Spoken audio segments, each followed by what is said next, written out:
Olá, hoje é quarta-feira, 18 de novembro de 2020. O Bom Dia Maranhão está começando agora. Começa a campanha nas ruas para o segundo turno das eleições e propaganda eleitoral volta na sexta. Prefeitura realiza sarau histórico no novo Largo do Carmo e entrega hoje ciclovia e praças na cidade operária. Incêndio volta a destruir parte da vegetação na Avenida Litorânea, na capital São Luís. E ainda Sampaio vence mais uma no Campeonato Brasileiro da Série B e alcança a vice-liderança. Fique ligado na TV Difusora e tenha um bom dia, Maranhão.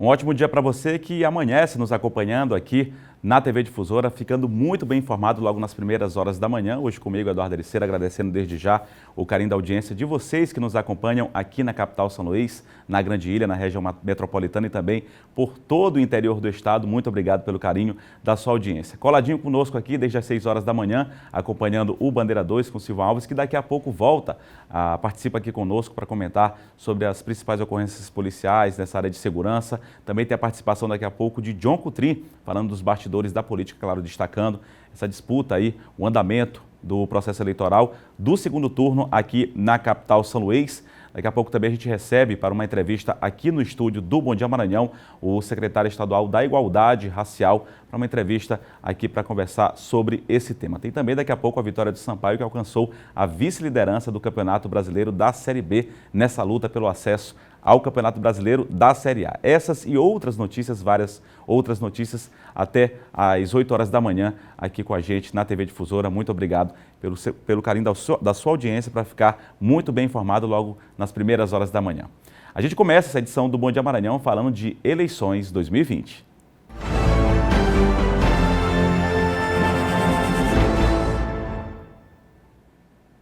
Pois é, como eu disse anteriormente, já começou a campanha nas ruas das 57 cidades que vão decidir quem vai administrar a prefeitura das cidades nos próximos 4 anos. Aqui em São Luís, por exemplo, vai ter segundo turno e os candidatos terão um tempo curto para apresentar suas propostas e convencer o eleitor neste segundo turno.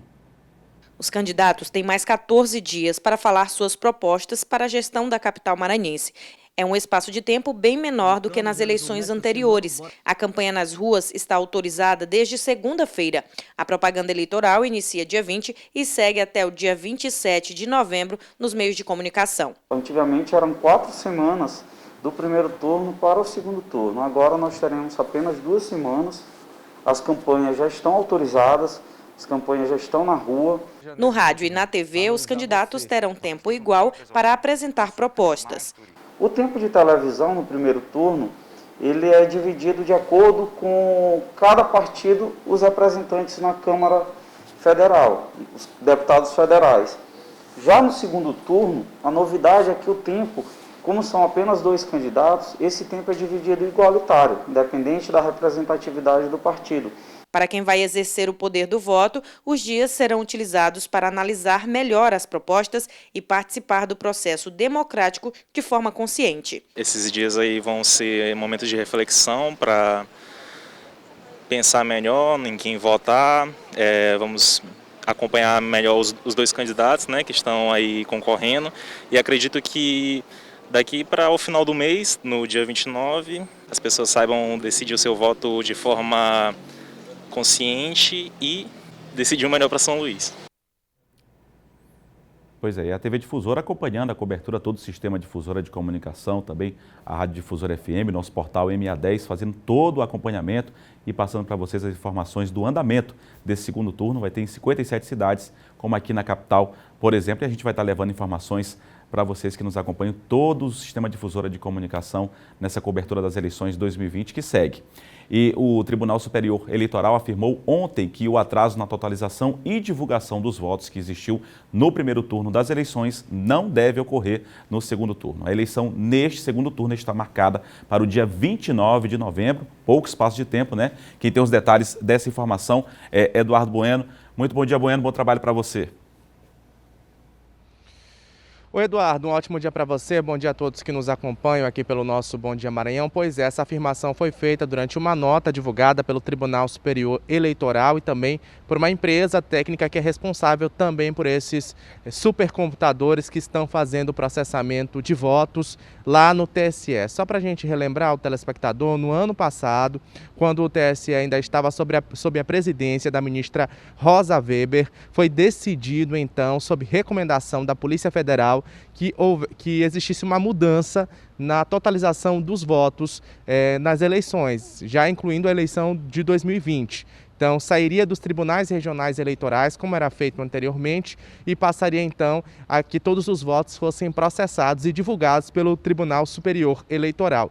Só que nesse ano, o supercomputador que foi comprado pelo TSE para fazer o processamento desses números, ele apresentou um problema justamente no dia da votação, que em alguns casos teve atraso nos resultados entre 13 e 5 horas, como foi o caso aqui da capital maranhense. O TSE divulgou em nota, informando que o computador foi comprado em março, mas só que estavam planejados 5 testes, apenas 2 foram realizados e um desses supercomputadores, um superprocessador, apresentou um problema e isso também foi o resultado aí dessa demora, desse atraso. Inclusive o ministro Luiz Roberto Barroso, que é o presidente atual do TSE, pediu desculpas. Além dessa recomendação da Polícia Federal, é importante a gente lembrar também que houve uma indicação de custos, né?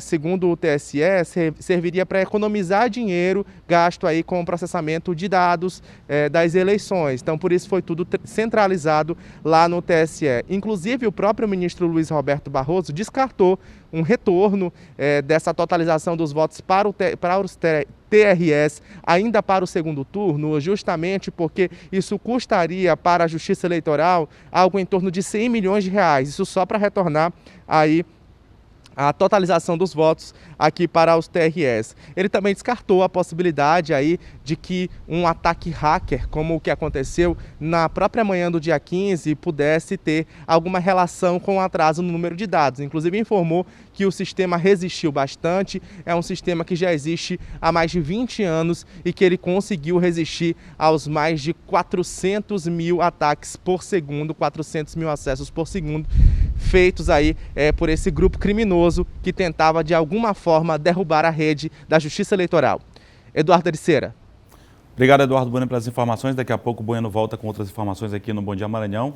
É isso que o Bueno falou, foram esses ataques que partiram tanto aqui do Brasil como de outros países. A gente trouxe essa informação, inclusive, ontem aqui no Bom Dia Maranhão, dos Estados Unidos, Nova Zelândia. A polícia continua investigando o caso, entrou nesse caso, está investigando quem poderia ser uma organização criminosa, provavelmente deve ser uma organização criminosa, já que a gente fala de vários países, né? E a Polícia Federal segue investigando essa situação. Segundo o ministro Luiz Roberto Barroso, presidente do Tribunal Superior Eleitoral, o TSE, não houve fraude, mesmo com essa questão dos ataques, mesmo com essa questão do atraso na totalização e divulgação dos resultados, né, nos estados, em todo o país.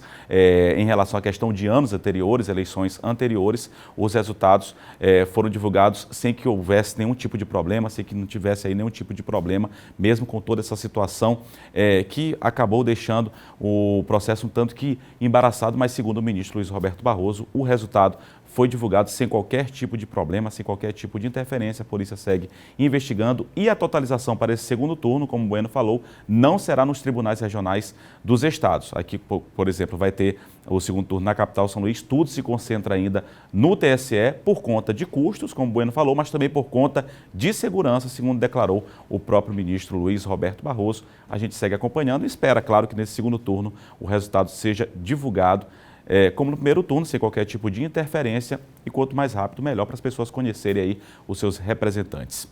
Este ano chamou a atenção, mais uma vez, a quantidade de eleitores que deixaram de ir às urnas. É aquela famosa abstenção, né? Que não é nem um pouco favorável, segundo os especialistas, para o processo eleitoral democrático. Várias cidades maranhenses registraram números altos de abstenção no último domingo. A abstenção nas eleições de 2020 foi maior do que no pleito anterior, em 2016. No Maranhão, a abstenção chegou a 18,60%. Há 4 anos, este índice foi menor, que 16%. Para este advogado eleitoral, vários motivos levaram ao aumento do número de eleitores faltosos. Há descrença por parte de uma grande parcela de eleitores na política, a não habilidade no manuseio das novas tecnologias, como com o e-título, por exemplo, e a própria pandemia provocada pelo novo coronavírus. Toda eleição existe um número natural de abstenção. Isso é uma coisa que vai existir e sempre existiu nas eleições. Isso aí varia de município para município, a depender dos eleitores que votam fora, os eleitores que moram fora daquela cidade. Essa eleição teve um agravante, que foi a pandemia do coronavírus. Então já era esperado que muita gente não fosse votar por conta disso. A abstenção aqui no estado do Maranhão foi considerada razoavelmente elevada. Só para se ter uma ideia, nos 3 principais colégios eleitorais aqui do Maranhão, a abstenção variou de 16% até quase 21%. Em Caxias, a abstenção foi de 16,47%. Mais de 16 mil pessoas deixaram de votar. Na segunda maior cidade, Imperatriz, este índice foi de 18,62%. E na capital, São Luís, mais de 146 mil pessoas não votaram, o que representa quase 21% de abstenção. O advogado eleitoral destaca que não é favorável ao processo democrático a taxa alta de pessoas que deixam de escolher um candidato para governar uma cidade nos próximos 4 anos, período do mandato. Quando a gente tem um alto número de abstenção, como por exemplo ocorreu na cidade do Rio de Janeiro, onde mais de 50% dos eleitores não foram votar, isso daí a gente acaba que deixa a democracia mais fragilizada, porque você permite algum tipo de discussão e até a falta de legitimidade dos governantes, principalmente se for muito apertado o resultado. Pois é, a gente espera que esse índice de abstenção seja menor, tanto aqui na capital São Luís quanto nos outros estados, né? Já que a pessoa tem a oportunidade de votar e escolher o melhor representante para a sua cidade, no caso. Vamos conferir agora o último boletim da Covid-19 no Maranhão, falar de saúde também, que é super importante. Você vai acompanhar aqui os dados na tela aqui do Bom Dia Maranhão, os dados relacionados à Covid-19, que somam aí, totalizam 189.936 casos confirmados. O número de casos ativos, bem baixo, mas o vírus continua circulando, como a gente sempre chama a atenção aqui, 2.471 casos ativos, ou seja, pessoas que ainda estão infectadas. O número de óbitos, lamentavelmente, 4.195, aí pessoas que perderam a vida para essa doença. E o número de recuperados também é um número super satisfatório, 183.270. Número de novos casos, isso nas últimas 24 horas, 99 na Ilha de São Luís, 11 em Imperatriz e 128 nas demais regiões. Lembrando que esses dados são oficiais, dados divulgados pela Secretaria Estadual de Saúde, que é a fonte oficial, a fonte a ser seguida, e de repassar aí as informações para vocês que nos acompanham, tá ok? E ainda falando sobre esse assunto, o Brasil registrou nas últimas 24 horas, segundo o último boletim divulgado pelo Ministério da Saúde, 35.294 casos confirmados da Covid-19 e 685 mortes. Segundo as informações divulgadas pelo Ministério, desde o início da pandemia, o país teve 91.798 casos confirmados da doença e 166.699 óbitos. E na cidade de Imperatriz, na região Tocantina, os números da Covid estão em queda desde o mês de junho. Uma notícia super favorável, né? Na última quinzena, apenas 40 casos foram registrados. Em queda desde o mês de junho, os números do contágio pela Covid-19 em Imperatriz chegam a 7.991 casos confirmados. Na última quinzena, apenas 40 casos foram registrados. Recentemente, a direção do Hospital Macro-Regional Ruth Noleto anunciou a realocação da UTI exclusiva para a doença. Até o último boletim da SES, a taxa de ocupação de todos os leitos de UTIs no município é de 43,75%. No momento da pandemia, nós ampliamos para mais 10 leitos que estão funcionando de forma provisória em uma das alas do hospital. Porém, depois que o secretário de saúde esteve aqui no município, o secretário de saúde do estado, ele veio aqui no hospital, foi definida uma nova ala que está sendo construída para abrigar esses 10 leitos. A cidade também tem apresentado queda no número de ocupação dos leitos de UTIs na esfera municipal. O Ministério da Saúde, através da Universidade Federal de Pelotas, já diagnosticou que em Imperatriz mais de 50% da população já contraiu o vírus, né? 94% que se contaminou já se recuperou. A cidade registrou uma queda de mais de 90% no número de casos, mas a evolução da doença depende muito do comportamento da população. Para que este número continue caindo, é preciso redobrar a atenção e continuar seguindo os protocolos orientados pelas autoridades sanitárias. Os cuidados da prevenção devem continuar, porque não temos vacina ainda. Então, tudo depende do comportamento da população, do uso de máscara, da higiene das mãos, né, de evitar as aglomerações. E reforço, mesmo com esse período eleitoral intenso, né, com a grande movimentação na cidade, os números continuaram em queda. É o que torcemos ainda que isso continue. Pois é, felizmente uma notícia boa, né? Os números estão em queda, mas o que é mais importante, fundamentalmente, já que as pessoas estão saindo mais de casa, é que pelo menos utilizem a máscara, higienizem as mãos. São recomendações que ainda devem ser seguidas. Vamos agora à Imperatriz com o Geisel Nascimento, que participa aqui conosco nesta quarta-feira. Geisel, bom dia. Quais os destaques que você traz aí da nossa região tocantina?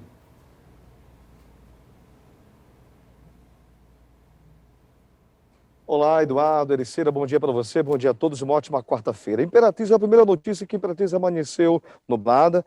Hoje nós estamos neste exato momento, com 25 graus, a mínima é de 23 e a máxima é de 33 graus. O sol ainda está meio escondido, mas mais tarde com certeza vai aparecer e vai ficar um dia bem quente. Vamos falar das mulheres na política, Eduardo. Olha, 461 candidatos a vereadores se candidataram, colocaram seus nomes à disposição. Foram nesses 461 candidatos a vereadores disputando a 21 vagas na Câmara Municipal aqui de Imperatriz. Segundo o TRE, foi um aumento de mais de 70% desse número de candidatos disputando essas vagas aí. No último pleito municipal, o aumento de mulheres foi de 32,5%, mas o número foi pouco. Apenas 2 mulheres foram eleitas vereadoras. A candidata mais votada foi Terezinha Soares, do Republicanos, reeleita com 2.239 votos. A outra mulher eleita vereadora foi a radialista Cláudia Batista, com 1.451 votos do PDT. Atualmente, apenas 4 mulheres ocupam a cadeira na Câmara Municipal aqui de Imperatriz. Então, de uma certa forma, as mulheres perdem representatividade na Câmara Municipal aqui de Imperatriz. Olha, Eduardo, começou ontem, dia 17, e vai até o dia 20 agora de novembro, a 18ª Semana Municipal de Consciência Negra 2020, com o tema Negritude, Cidadania e Direitos Humanos. O local vai ser no Centro de Cultura Negra, Negro Cosme, aqui em Imperatriz. A abertura vai ser daqui a pouco, às 8h30 da noite, com musical, prosa temática também, como foi instituída a Semana Musical de Consciência Negra aqui em Imperatriz, e também a participação de estudantes do CAIC e também da FUNAC. Às 10 horas da manhã teremos uma live com o tema Consciência Negra a ser apresentada nas redes sociais, e às 12 horas uma visita na Casa da Mãe Escurinha com uma roda de conversa. Uma última informação, Eduardo Ericeira, foi preso 3 suspeitos de furtos aqui em Imperatriz. A Polícia Civil prendeu 3 homens em flagrante suspeitos de crimes de furto qualificado. Isso aconteceu no bairro aqui chamado Vila Lobão. Os 3 atuavam realizando furtos em veículos no estacionamento de um supermercado nesse bairro. E com os 3 foram encontrados diversos celulares, dinheiros, relógios e 2 bloqueadores de trava veicular. Eles já estão sendo investigados por outros crimes. Todo esse material foi apresentado junto com eles na 10ª Delegacia da Polícia Civil e já estão à disposição da Justiça. Voltamos com você no estúdio aí na capital, e um abraço e um bom dia a todos acompanhando a nossa programação. Obrigado, Geisel. Um abraço aí também para toda a equipe. Geisel, que hoje está na rua aí em Imperatriz. O tempo amanheceu nublado, mas segundo o Geisel já vai abrir. Obrigado, Geisel, pelos destaques. Um grande abraço a todos aí em Imperatriz, toda a população, a nossa equipe também, na 2ª maior cidade do estado, no município de Imperatriz. Lembrando que ainda nessa edição do Bom Dia Maranhão, a gente vai destacar ainda sobre essa questão da consciência negra, inclusive com uma entrevista aqui no estúdio do Bom Dia Maranhão com o secretário de Igualdade Racial aqui do estado, assunto que o Geisel trouxe lá de Imperatriz, e também essa participação feminina. Teve uma boa participação no município de Imperatriz, tem crescido, né, em todo o país, isso é super importante, todo mundo. Também a participação também das mulheres na política é de fundamental importância. Aqui também em São Luís aumentou, eram 3 vereadoras, saltou agora para 5 vereadoras, 2 participações a mais de mulheres na Câmara Municipal na próxima legislatura aqui na capital maranhense. Agora 7h19, aqui no Bom Dia Maranhão, você confere agora o nosso giro de notícias.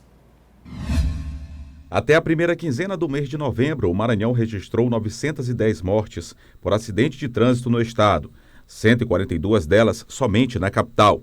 Neste mês de novembro, 4 pessoas já morreram em decorrência de acidentes de trânsito. É o que aponta o Sistema de Informação de Mortalidade da Secretaria de Estado da Saúde. Os Correios abriram um edital no Maranhão para a venda de 2 lotes de bens móveis, sendo um de equipamentos de tecnologia da informação e eletrônicos e outro de equipamentos de mobiliário em geral. O primeiro lote compreende itens como bebedouro, ar-condicionado, cofre e estabilizador, impressora, leitor de código de barras, computador, entre outros. O valor inicial para a venda deste lote é de R$ 7.963. Os bens podem ser visitados até o dia 18 de novembro, no horário de 9 da manhã ao meio-dia e das 2 às 4 da tarde, na Avenida João Pessoa, no Outeiro da Cruz. Um incêndio destruiu parte da vegetação nas proximidades da Praça do Pescador, perto da Praia de São Marcos, na Avenida Litorânea, na capital São Luís, por volta das 8 horas desta terça-feira. Segundo informações do Corpo de Bombeiros, não houve vítimas e as chamas foram controladas alguns minutos após a informação da ocorrência. O secretário de Política Econômica do Ministério da Economia afirmou que o emprego vai crescer em 2021. Puxado pelo setor de serviços. Destacou que ainda existem 110 bilhões de recursos a serem injetados na economia por meio do restante de pagamentos do auxílio emergencial e do Fundo de Garantia do Tempo de Serviço, o FGTS. E no próximo bloco tem a participação de Silvan Alves falando sobre as principais ocorrências policiais. E ainda, no Dia Nacional de Combate ao Racismo, confira uma entrevista com o secretário da Igualdade Racial aqui do estado do Maranhão. Agora, 7 horas e 21 minutos.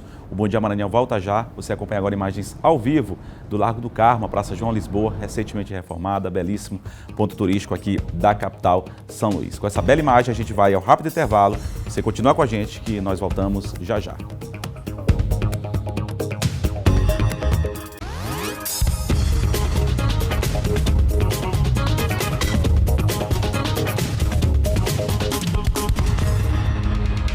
Já estamos de volta aqui com o Bom Dia Maranhão, 7 horas e 24 minutos e mulheres vítimas de violência doméstica aqui no estado já podem contar com o auxílio do Aluguel Maria da Penha. O programa funciona como mais uma medida de proteção e distanciamento do agressor. O programa Aluguel Maria da Penha foi regulamentado e garante à mulher vítima de violência doméstica mais esse importante direito, que permaneça em ambiente seguro e afastada do agressor. Ela precisa estar com a medida protetiva de urgência em vigor, ela precisa não ter familiares residindo aqui na cidade, lembrando que esse programa é para todo o estado do Maranhão, então na cidade em que ela está solicitando esse benefício, ela não pode ter pais, avós, filhos e netos maiores de 18 anos e com residência na cidade. Desde janeiro de 2020, mais de 50 feminicídios já foram registrados no Maranhão. Quando a mulher vítima de violência doméstica e familiar e correndo risco de morte denuncia o crime na Delegacia Especial da Mulher, uma das alternativas é que ela venha para o alojamento de passagem, que funciona na Casa da Mulher Brasileira. Aqui ela recebe toda a assistência necessária e pode ficar por até 48 horas ou até que a medida protetiva de urgência seja efetivada. O dormitório conta com camas e até berços, caso seja necessário dar abrigo também aos filhos das vítimas. Daqui do alojamento de passagem, a partir do acompanhamento da medida protetiva de urgência, ela é encaminhada para outros serviços, outros abrigos institucionais. Através do programa será possível conceder até 400 aluguéis por mês para mulheres em situação de vulnerabilidade, tanto na capital como no interior do estado. Essa lei abrange todo o estado do Maranhão e toda mulher com medida protetiva de urgência em situação de violência doméstica e familiar pode fazer essa solicitação atendendo aos requisitos. Serão destinados até 400 aluguéis por mês, né, e essa realização e organização é feita pela Secretaria de Estado da Mulher.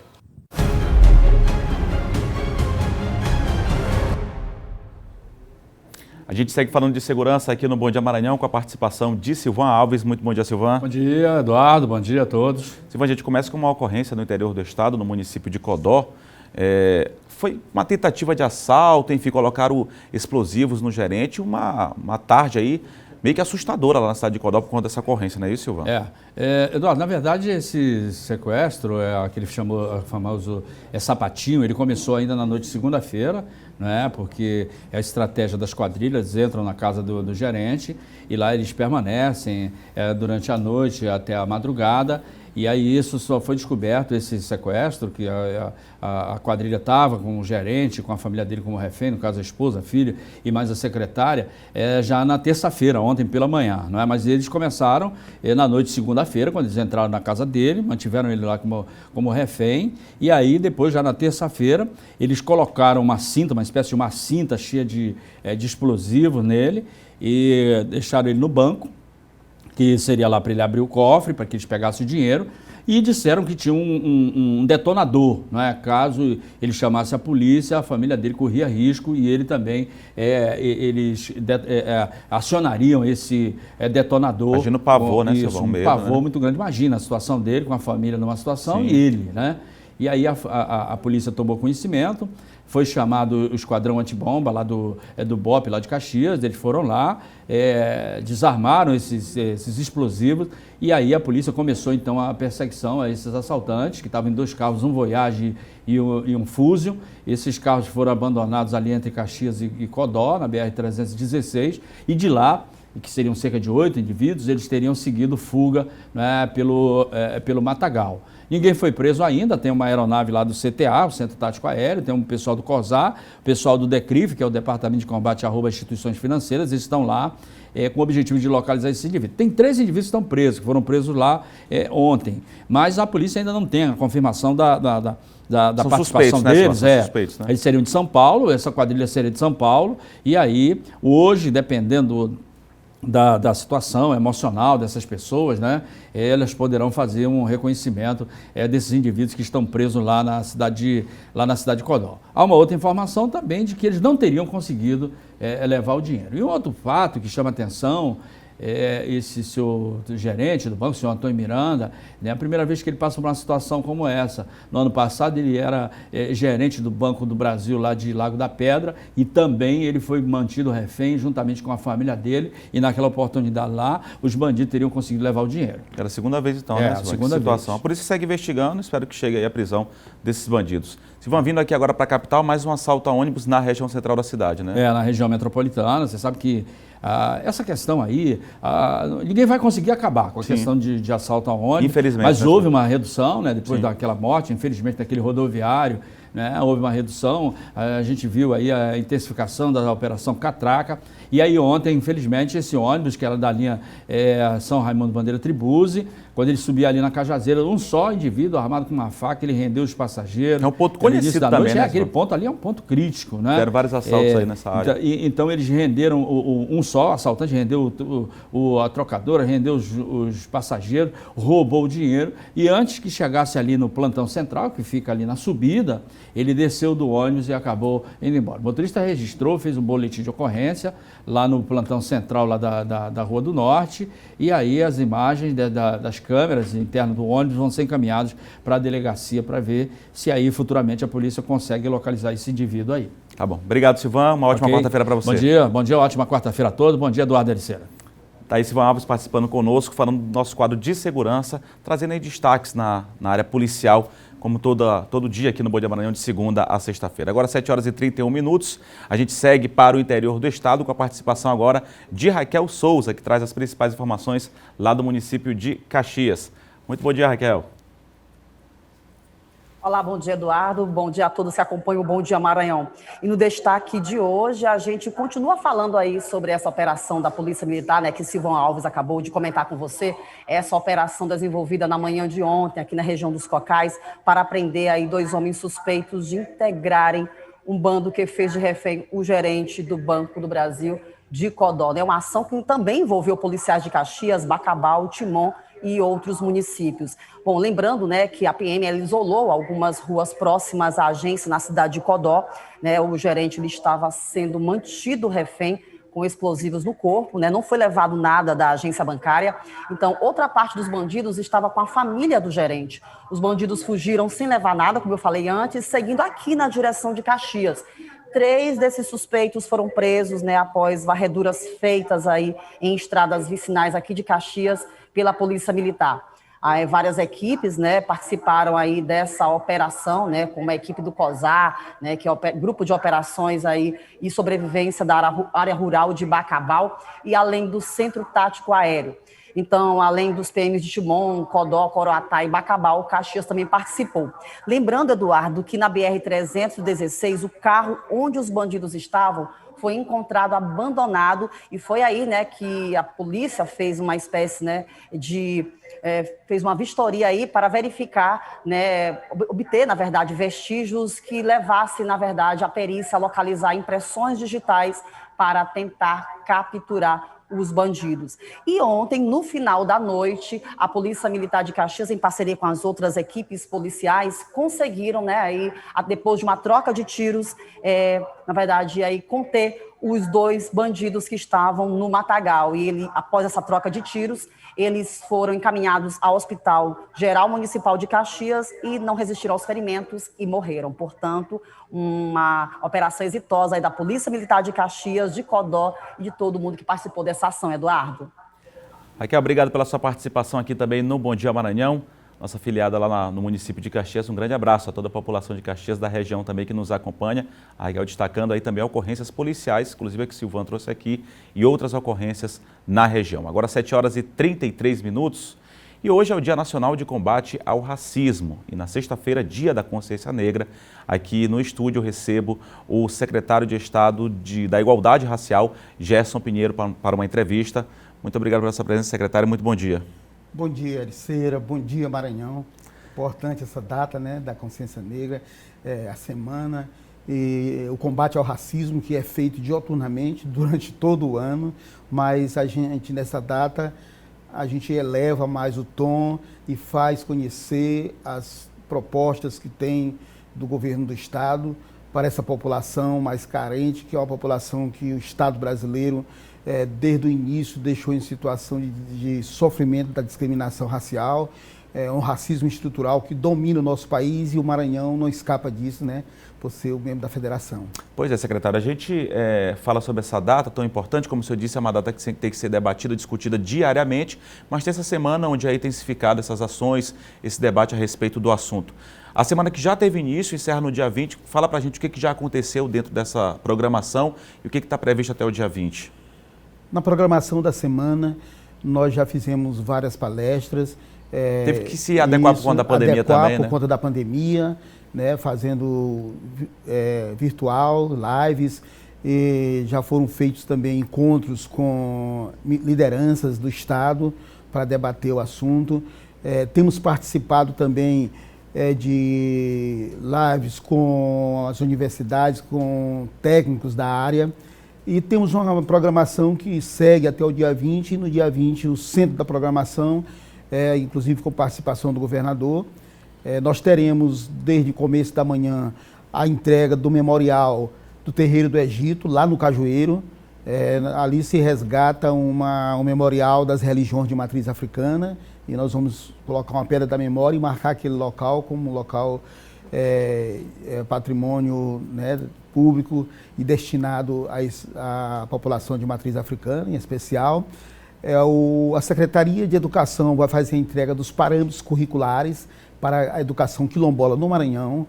A gente já faz a educação quilombola, mas nós não tínhamos esses parâmetros curriculares regulamentados, agora nós teremos a partir do dia 20. O governador também fará a entrega da recuperação do Museu do Negro, na Cafua das Mercês, ali ao lado do Convento das Mercês.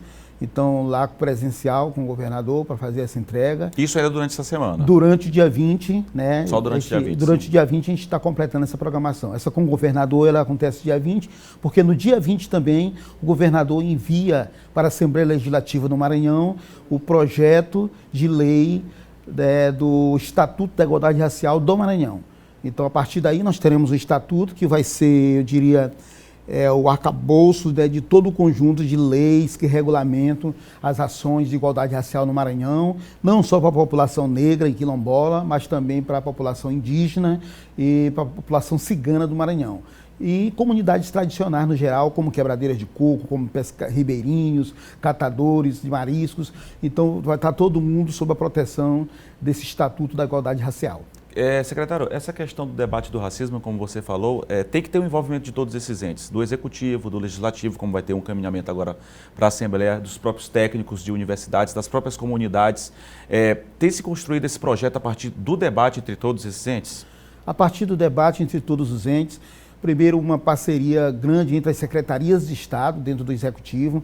Nós, por exemplo, teremos ainda hoje um podcast que já está rolando, né, do ITERMA, e teremos uma live onde nós vamos discutir a legislação de regularização fundiária. O Estado do Maranhão hoje já pode fazer regularização fundiária, é um dos poucos estados do país que está preparado para isso. Antes só o INCRA fazia, hoje nós estamos fazendo, já entregamos o território quilombola de Soledade, que fica em Serrano do Maranhão, e ainda em Serrano nós entregaremos no dia 20 também, então membros da minha equipe vão se deslocar para lá, junto com o ITERMA, o território de Santo Antônio dos Pretos, que é um território quilombola que foi absorvido pelo núcleo urbano, hoje fica como quilombo urbano lá em Serrano, e vai receber o título, e nós temos aí mais de 40 municípios onde esse trabalho já vem sendo feito, da regularização dos territórios para que possa ser feita a titulação definitiva e esses territórios sejam entregues para as comunidades. Secretário, são ações importantes, mas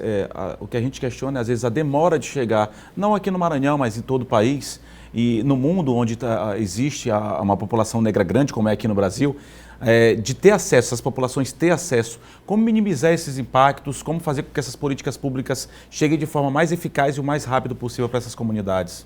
O primeiro enfrentamento é contra o racismo estrutural.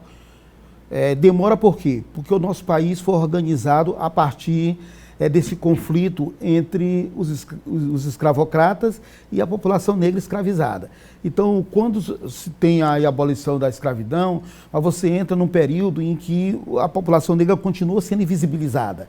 É só você notar que muitas ações foram feitas, como buscar trabalhadores europeus quando se começou a desenvolver, né, o Parque Fabril brasileiro, com um processo de branqueamento que era não só na estrutura do Estado, institucional pelo Estado, mas também passava pela academia, passava por toda a produção literária do país. Então, a gente vive hoje um momento de grande visibilização da população negra e de todas as ditas minorias. Então, esse momento de visibilização ele é importante, porque a gente vê aí quilombolas se elegendo vereadores, alguns disputando já prefeituras, a lei de cotas, né, que no estado do Maranhão já foi implantada pelo governador Flávio Dino, levando cada vez mais negros às universidades e ao serviço público. Hoje, no Maranhão, os concursos públicos para o Executivo, para o Legislativo, para o Judiciário, já reservam cota de 20% para a população negra. Então, isso vai visibilizando. Você visibilizando, você possibilita que a própria população negra, incluída tanto no Estado quanto na iniciativa privada, possa participar e mostrar os caminhos, né, pelo aprendizado histórico que ele tem. Porque nós somos um povo formado basicamente por 3 etnias, embora tenhamos muitas outras, né, que são negros, europeus e indígenas originários. E é a partir do conhecimento dessas 3 etnias que nós temos que construir um país, que nós temos que construir o Estado do Maranhão. Então, à medida que você visibiliza, à medida que você permite que essa população participe, então você vai resolvendo esses entraves que tem para que o Estado consiga, de forma mais ágil, colocar essa população em pé de igualdade com as demais etnias. É claro, igualdade respeitando as diferenças, porque isso é um outro trabalho nosso que a gente faz com muita convicção, é que nós não precisamos nós precisamos ter igualdade, mas nós não precisamos ser iguais. Precisamos respeitar a diferença dos outros e a partir daí você consegue um mundo melhor. E a gente vê que nesse momento agora não é só o Brasil, né? A gente viu nos Estados Unidos com Black Lives Matter, vidas negras importam, né? E que no manifestações Brasil, em outros países manifestações também. No Brasil, em outros países, no mundo todo. Então a gente teve aqui casos que foram emblemáticos, né? Como a morte do João Pedro, como a morte do menino Miguel, filho da empregada doméstica que caiu do prédio lá em Recife, que mostraram para a gente que é preciso ter um olhar e que o Estado precisa dar proteção a essa população para que a gente tenha dias melhores, não só para a população negra, mas para toda a população brasileira, em especial o nosso estado do Maranhão. Questão da igualdade, como o senhor falou, secretário, obrigado pela sua presença, sua participação, secretário Gerson, secretário da Igualdade Racial aqui do Estado do Maranhão, que tocou também num ponto importante, que foi a eleição aí substancial de comunidades quilombolas, de representantes de comunidades quilombolas e também do público feminino, de mulheres, que é super importante também nesse processo democrático. Obrigado, secretário Gerson, secretário da Igualdade Racial, que participou com a gente aqui no Bom Dia Maranhão. Agora 7 horas e 42 minutos e no próximo bloco, John Coutrin fala sobre a movimentação neste segundo turno dos candidatos Eduardo Braide e Duarte Júnior. E mais, Sarau Histórico terá como palco o novo Largo do Carmo e a Praça João Lisboa. A gente vai para um rápido intervalo com imagens ao vivo da Avenida Bernardo Saião, no município de Imperatriz, segunda maior cidade do estado. São imagens ao vivo que você acompanha neste momento do trânsito na Avenida Bernardo Saião, lá na cidade de Imperatriz. O Bom Dia Maranhão volta já.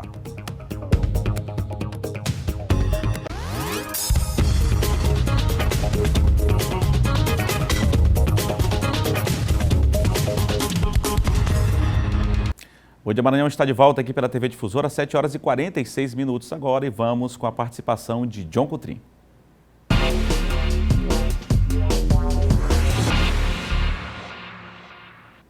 Os bastidores da política, você já sabe, aqui no Bom Dia Maranhão, com o John Coutrin.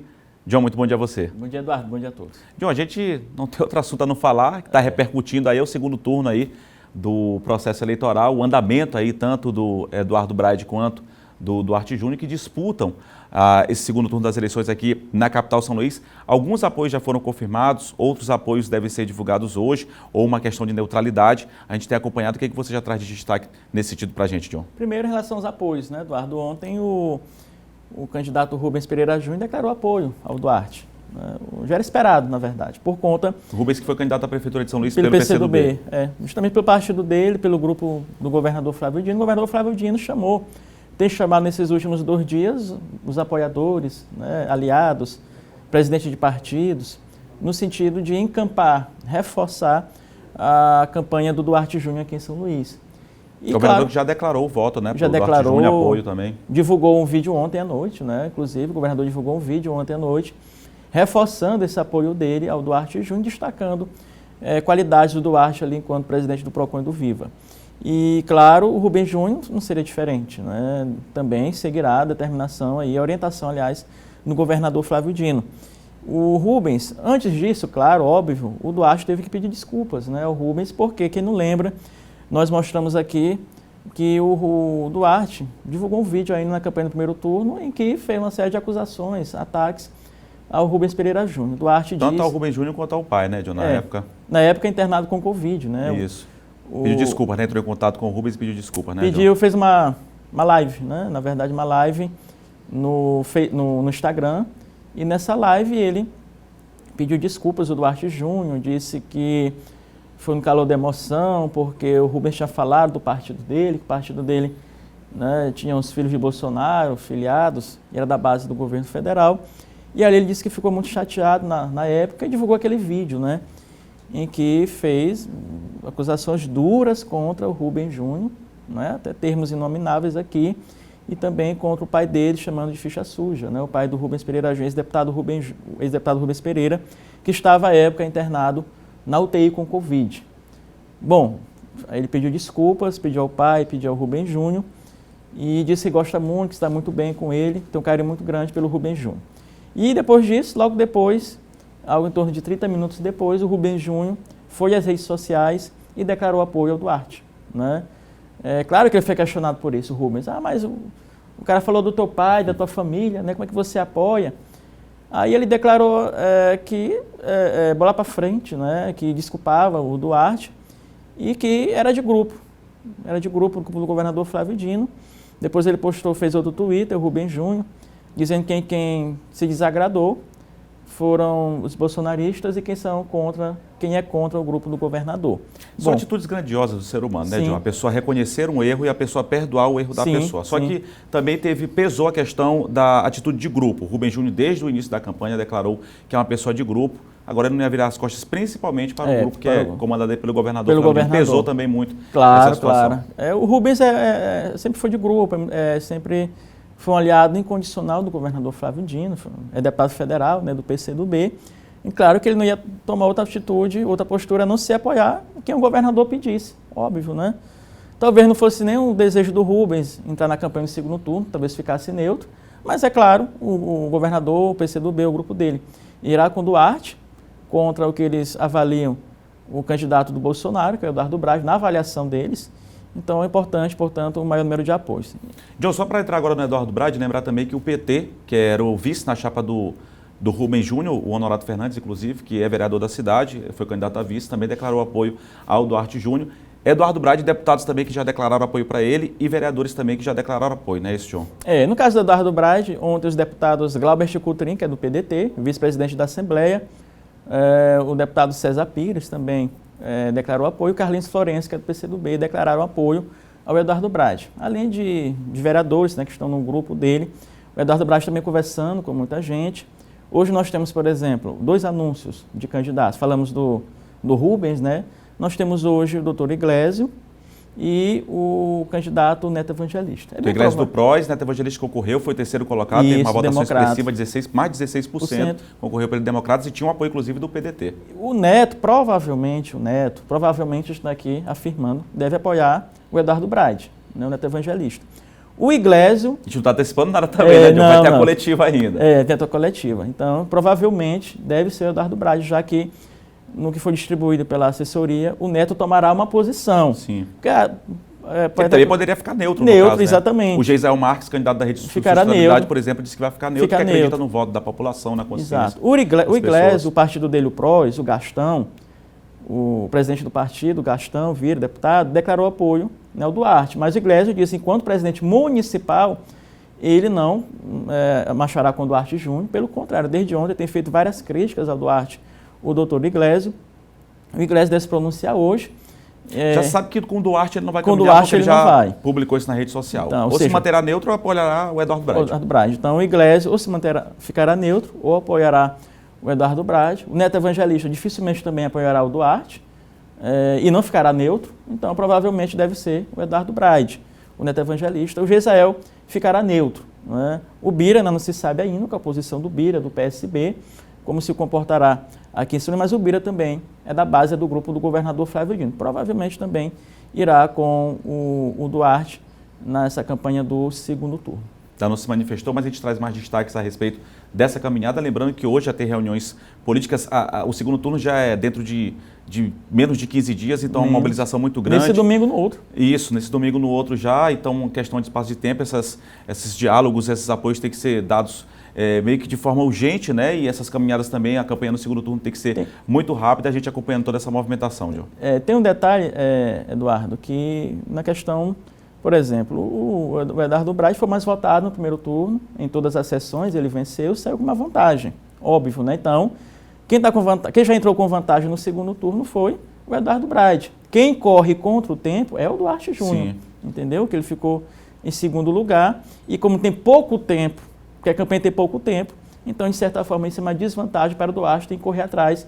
Por isso, é o governador mobilizando todo mundo o mais rápido possível. E foi bem lembrado também que o Eduardo Braga venceu todas as sessões, o Duarte Júnior tem que precisar correr agora nesses poucos dias.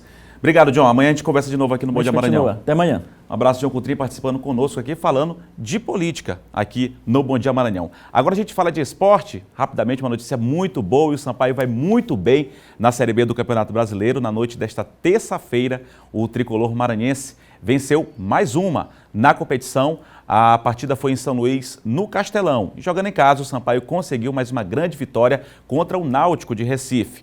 O jogo foi remarcado por conta daquele período em que vários jogadores do Sampaio foram infectados pela Covid-19 e aí 2 jogos do Sampaio tiveram que ser remarcados. O time maranhense venceu a equipe pernambucana por 2-1. O Sampaio largou na frente com o Roney aos 3 minutos do segundo tempo. Todos os gols saíram na etapa complementar. O Náutico empatou aos 33 minutos e a emoção seguiu até o final. O Sampaio teve um jogador expulso e mesmo assim, com 10 em campo, aos 52 minutos, já nos acréscimos, brilhou a estrela do artilheiro Caio Dantas. Artilheiro, inclusive, da Série B. Marcou seu 14º gol na competição, dando a vitória à Bolívia querida. Com o triunfo, o Sampaio chegou à vice-liderança da competição e segue muito bem na luta pelo acesso à Série A do Brasileiro. O time maranhense chegou aos 37 pontos. O líder é a Chapecoense, com 44 pontos. Na próxima rodada vai ter nada mais, nada menos do que Sampaio e Chapecoense. líder contra vice-líder. O jogo é na próxima sexta-feira, daqui a 2 dias, às 7h15 da noite, também aqui na capital, São Luís. Tá, então, mais uma grande vitória do Sampaio, colocou ele na 2ª colocação, bem aí no acesso à Série A do Campeonato Brasileiro. E depois de terem passado por ampla reforma, o Largo do Carmo, a Praça João Lisboa e a Rua de Nazaré voltam a ser espaço para manifestações culturais.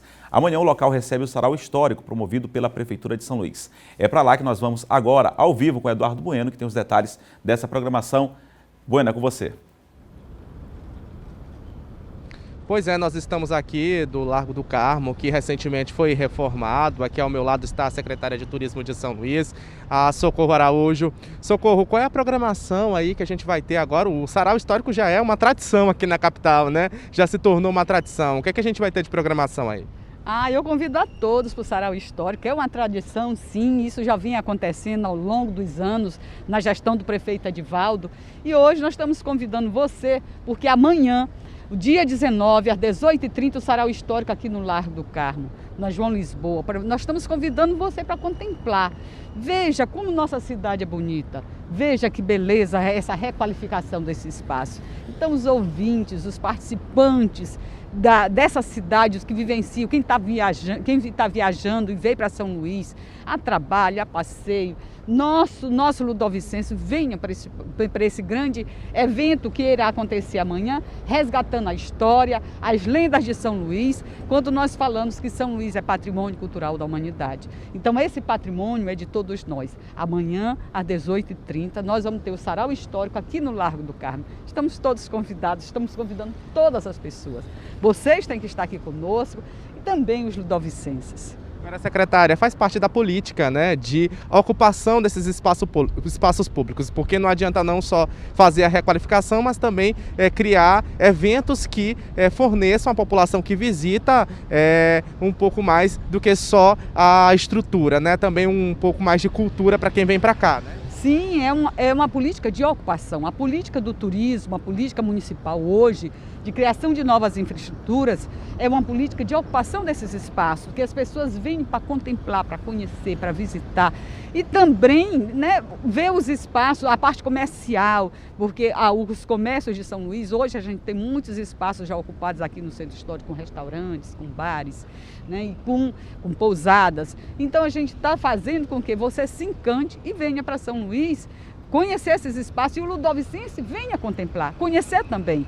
Foi requalificado um espaço lindo, a história do século XVIII, a história do século XIX que a gente encontra aqui, e é do resgatando mesmo do século XVII, quando se inicia toda uma história de São Luís, e esses espaços requalificados vêm fazer com que essa cidade seja cada dia mais bonita, e você, que é ludovicense, que é maranhense, se aproprie dela. São Luís é patrimônio cultural da humanidade. Ok, muito obrigado, secretária. Então fica aí o convite para os nossos telespectadores aqui da TV Difusora. Então amanhã, a partir das 18h30, todo mundo já sabe, aqui na Praça João Lisboa e no Largo do Carmo. Voltamos ao estúdio. Obrigado, Bueno. Obrigado também à secretária. Só reforçando o convite aí, belo cartão postal de São Luís, que ficou linda a programação também do Sarau, que vale a pena conferir. Convite feito aos ludovicenses, a população que mora aqui também, aos turistas que visitam a nossa cidade, visitar também para contemplar esse novo cartão postal. Vamos cuidar da nossa cidade, vamos cuidar bem da nossa cidade. Ela é nossa. A todos uma ótima quarta-feira. Fiquem agora com a programação nacional, com o Primeiro Impacto. A gente encerra, claro, com imagens ao vivo do Largo do Carmo, Praça João Lisboa, Rua de Nazaré, esse belíssimo cartão postal de São Luís, a Igreja do Carmo ali ao fundo. A todos uma ótima quarta-feira. A gente se vê amanhã, a partir das 7 horas da manhã. Continue acompanhando a programação da TV Difusora. Até lá!